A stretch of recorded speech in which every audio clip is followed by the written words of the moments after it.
Bueno, en esta sesión vamos a hablar de los sistemas de fuentes del derecho del trabajo. ¿Saben? Bueno, o han estudiado cuáles son los sistemas de fuentes del derecho del trabajo, de manera tal de que no nos vamos a detener a eso, sino vamos a entrar directamente a ver las particularidades de las fuentes del derecho del trabajo. Voy a poner a ver si podemos compartir.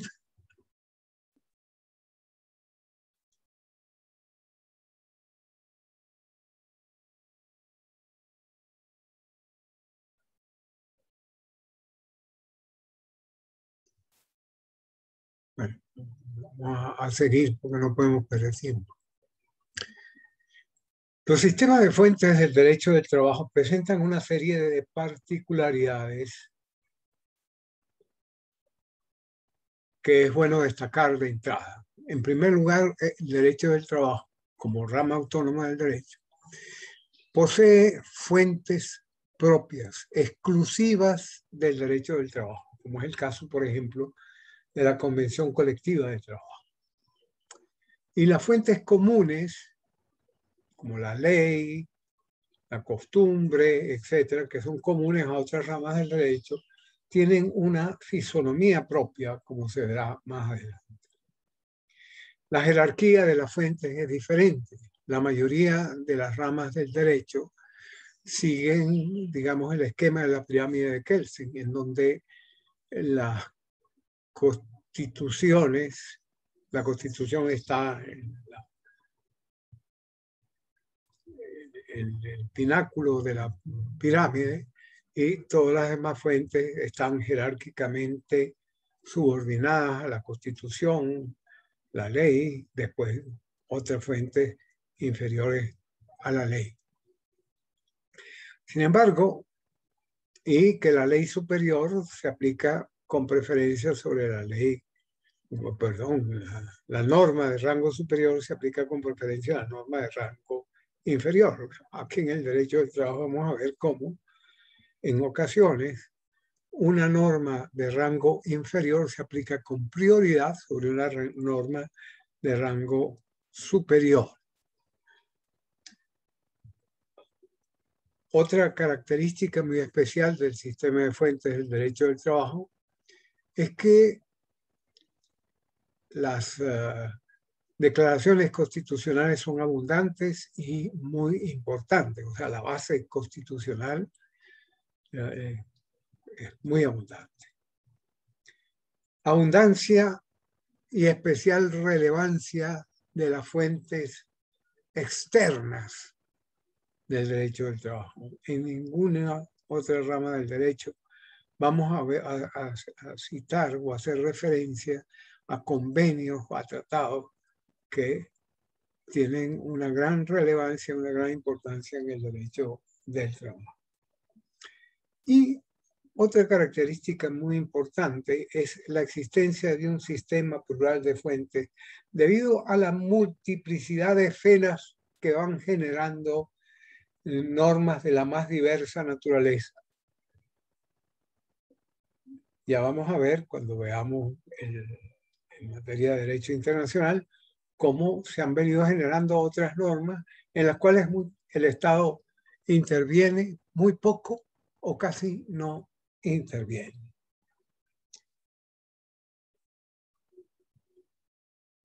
El tratamiento de las fuentes en el decreto ley constituye una muestra de la falta de técnica legislativa que lo caracteriza.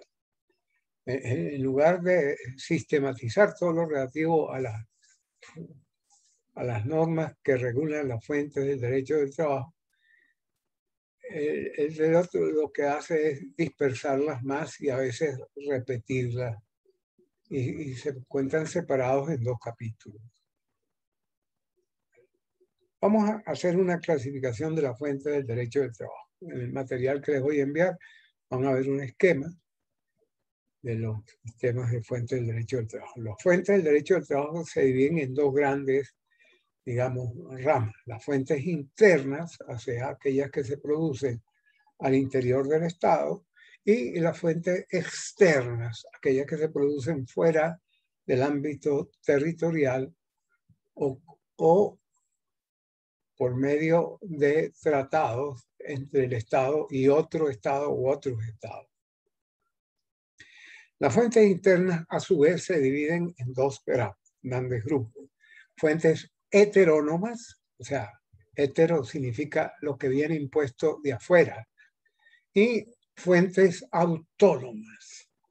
Las fuentes heterónomas, pues la mayoría de las normas jurídicas pues son heterónomas, es decir, bueno, el individuo no participa en la generación de esas normas, sino que le son impuestas por el Estado o por un tercero, mientras que las fuentes autónomas son generadas por los mismos o las mismas partes que intervienen en una relación jurídica, como por ejemplo un contrato o en el derecho del trabajo, la convención colectiva de trabajo.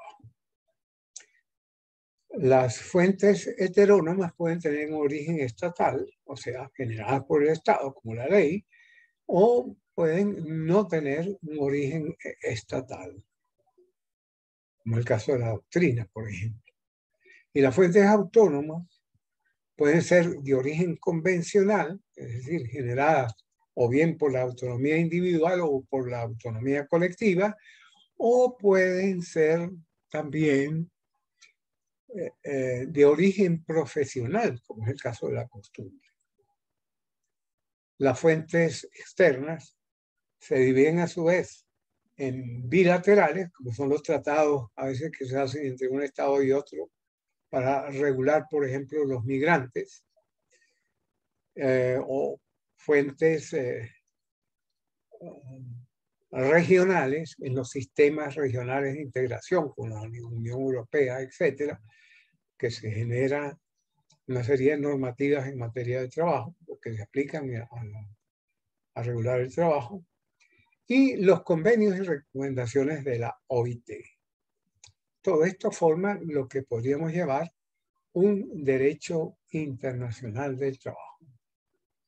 En este capítulo vamos a referirnos exclusivamente a las fuentes internas, o sea, aquellas que se originan al interior del Estado.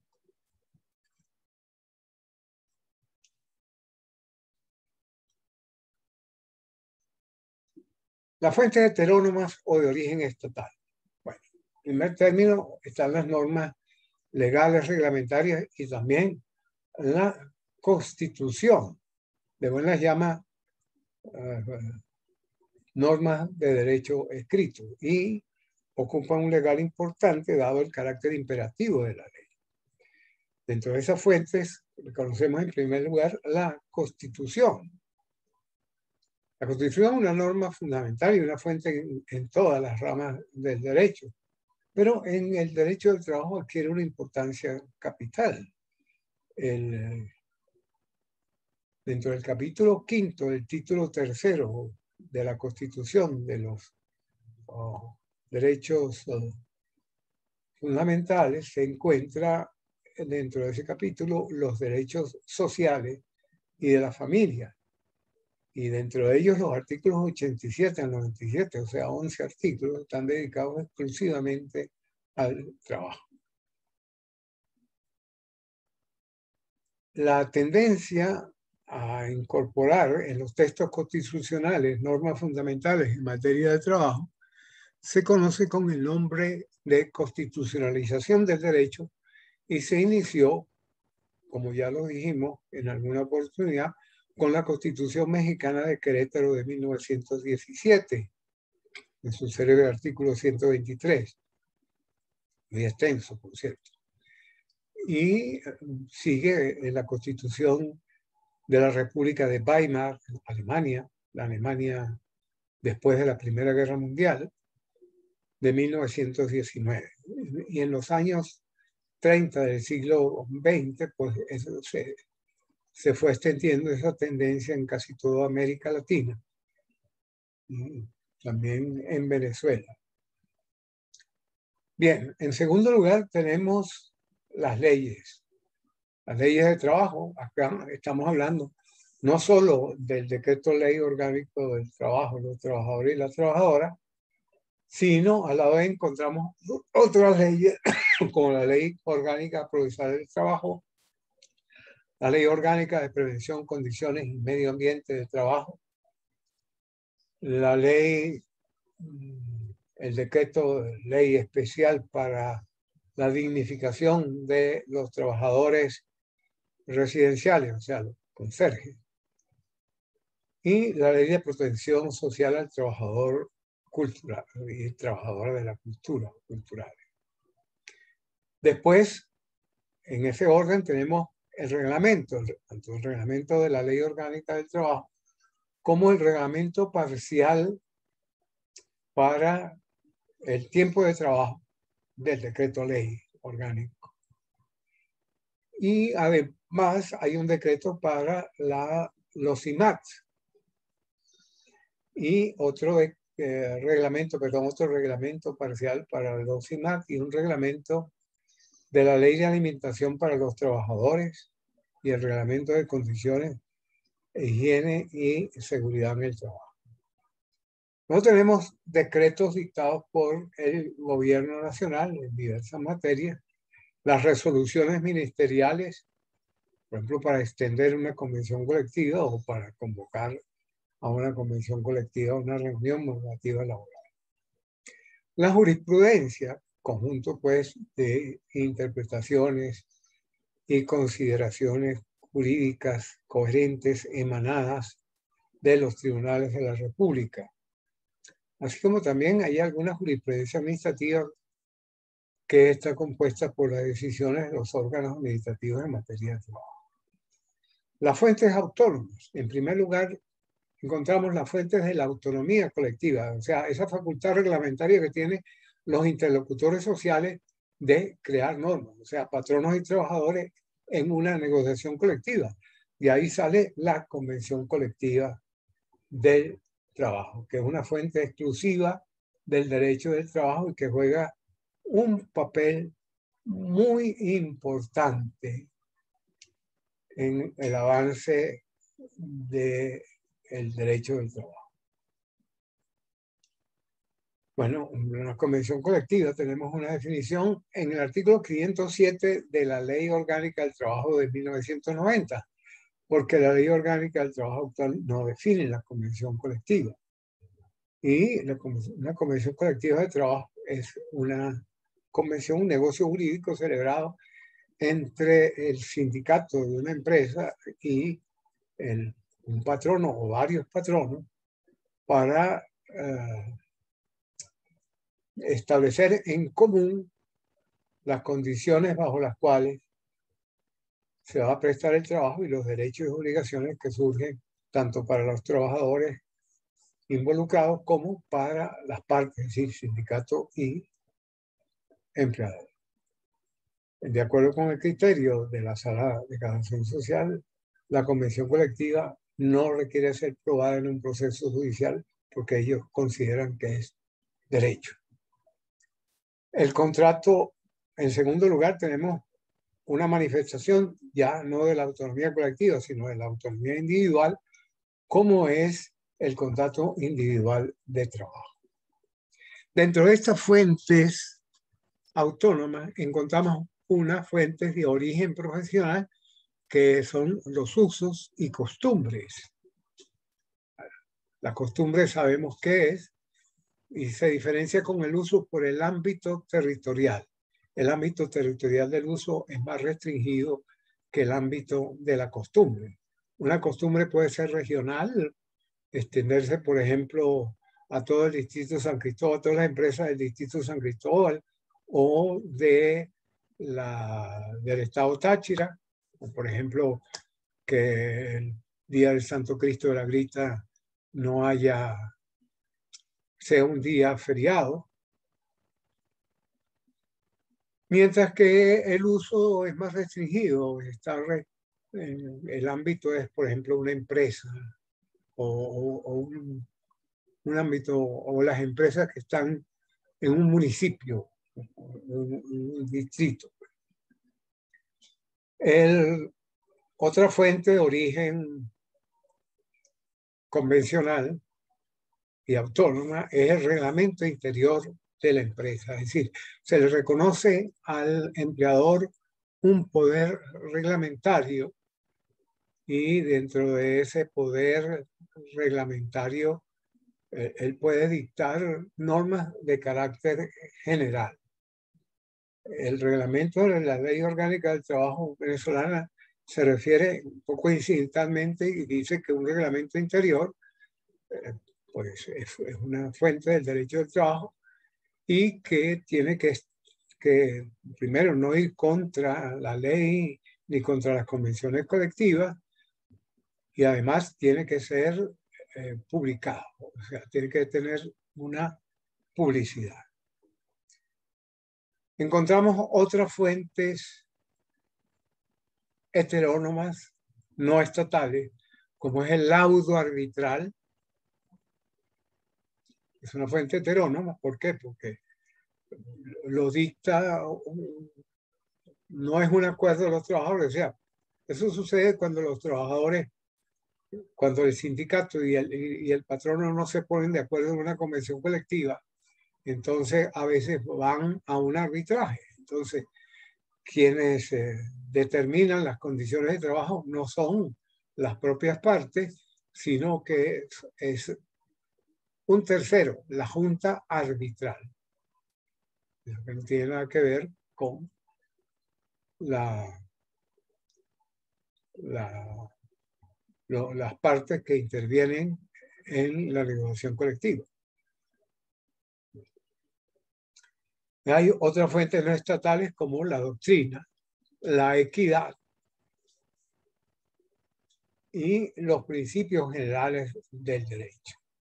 Por cierto, la equidad está tratada en otro artículo, aparte junto con unos tales idearios a los cuales haremos referencia más adelante. Pero son muy importantes los principios generales del derecho. El doctor Américo Pla Rodríguez define los principios generales del derecho como unas líneas directrices que informan algunas normas e inspiran directa o indirectamente una serie de situaciones, por lo que pueden servir para promover y encauzar la aprobación de nuevas normas, orientar la interpretación de las existentes y resolver los casos provistos. Dice que, de acuerdo con lo que dice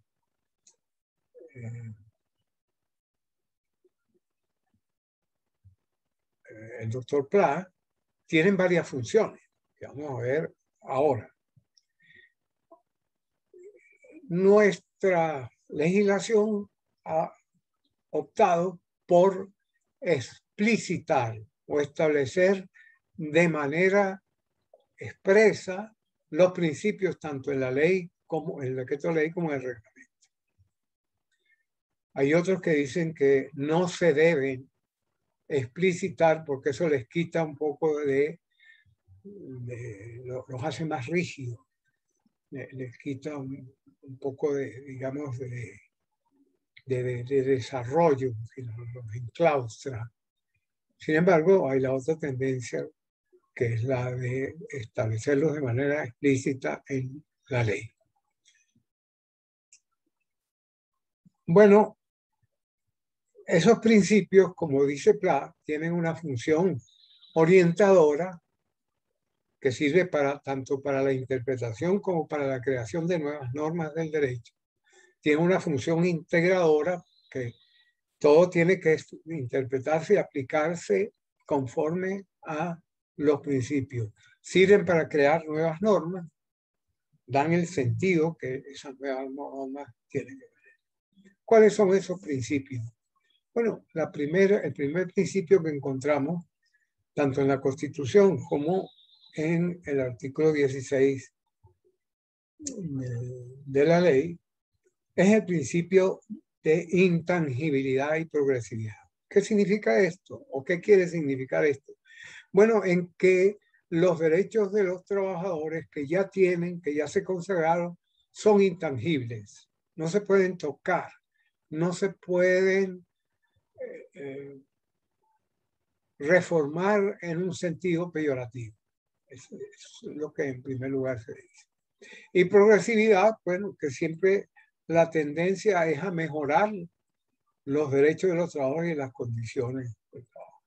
Sin embargo, esto no es del todo claro y posible, porque hemos visto que el derecho del trabajo es un derecho cambiante y que si cambian las circunstancias tiene que cambiar también el derecho del trabajo, de manera tal de que a veces, como lo ha demostrado la pandemia, hay derechos del trabajador que no se le pueden garantizar en un cierto momento.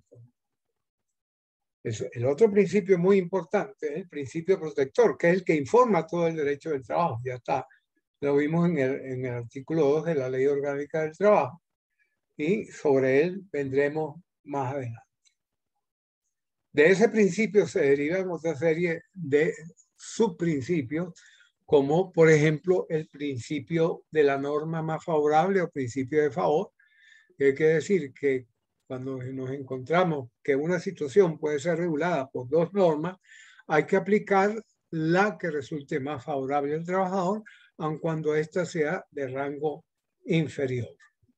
Sobre esto vendremos más adelante. El principio indubio pro operario.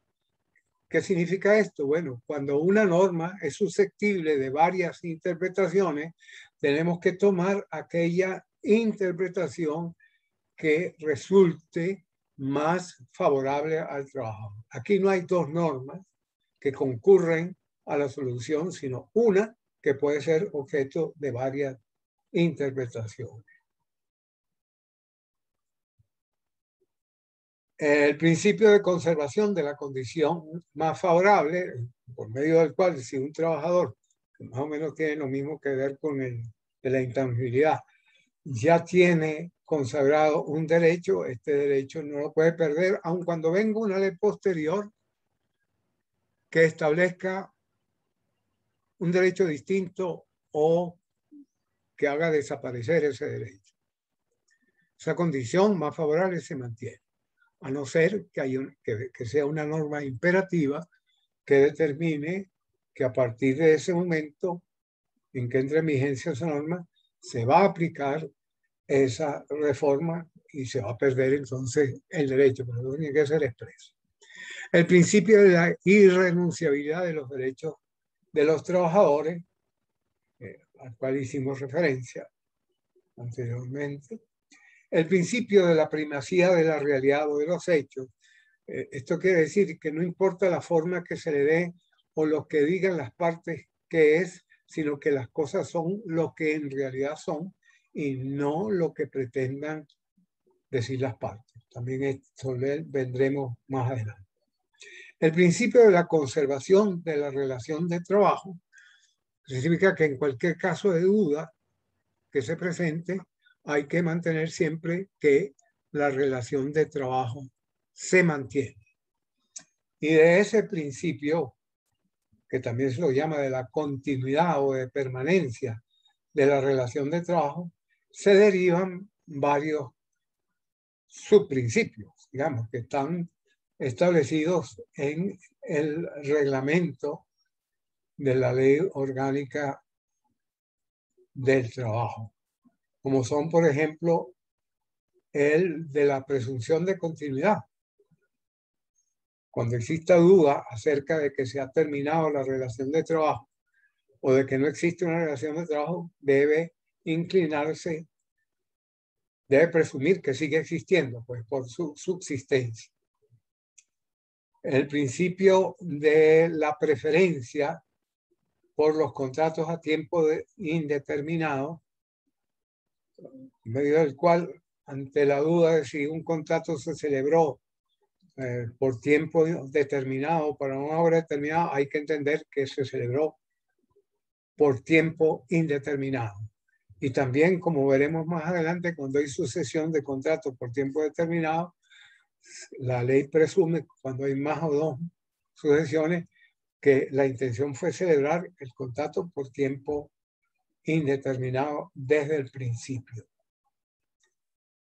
El principio de la admisión de innovaciones subjetivas, objetivas, que significa que si hay un cambio de patrono, una sustitución de patrono o una transferencia del trabajador, la relación de trabajo sigue siendo la misma y las condiciones de trabajo se mantienen. El principio de indemnización en caso de extinción de la relación de trabajo por voluntad unilateral del patrono y sin causa justificada, que prevé una indemnización en caso de que se termine la relación de trabajo por voluntad del empleador. Y también que las interrupciones que se dan en la vida de una relación de trabajo se las considera que no tienen ninguna importancia. Es decir, el trabajador no puede, hay las suspensiones pues, de la relación de trabajo. Sobre esto vendremos más adelante. Otros principios son el principio de no discriminación, el principio de buena fe, el principio de gratuidad en los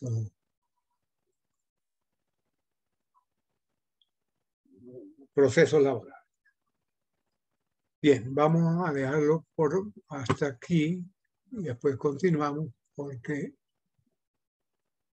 por no serlo tan extenso.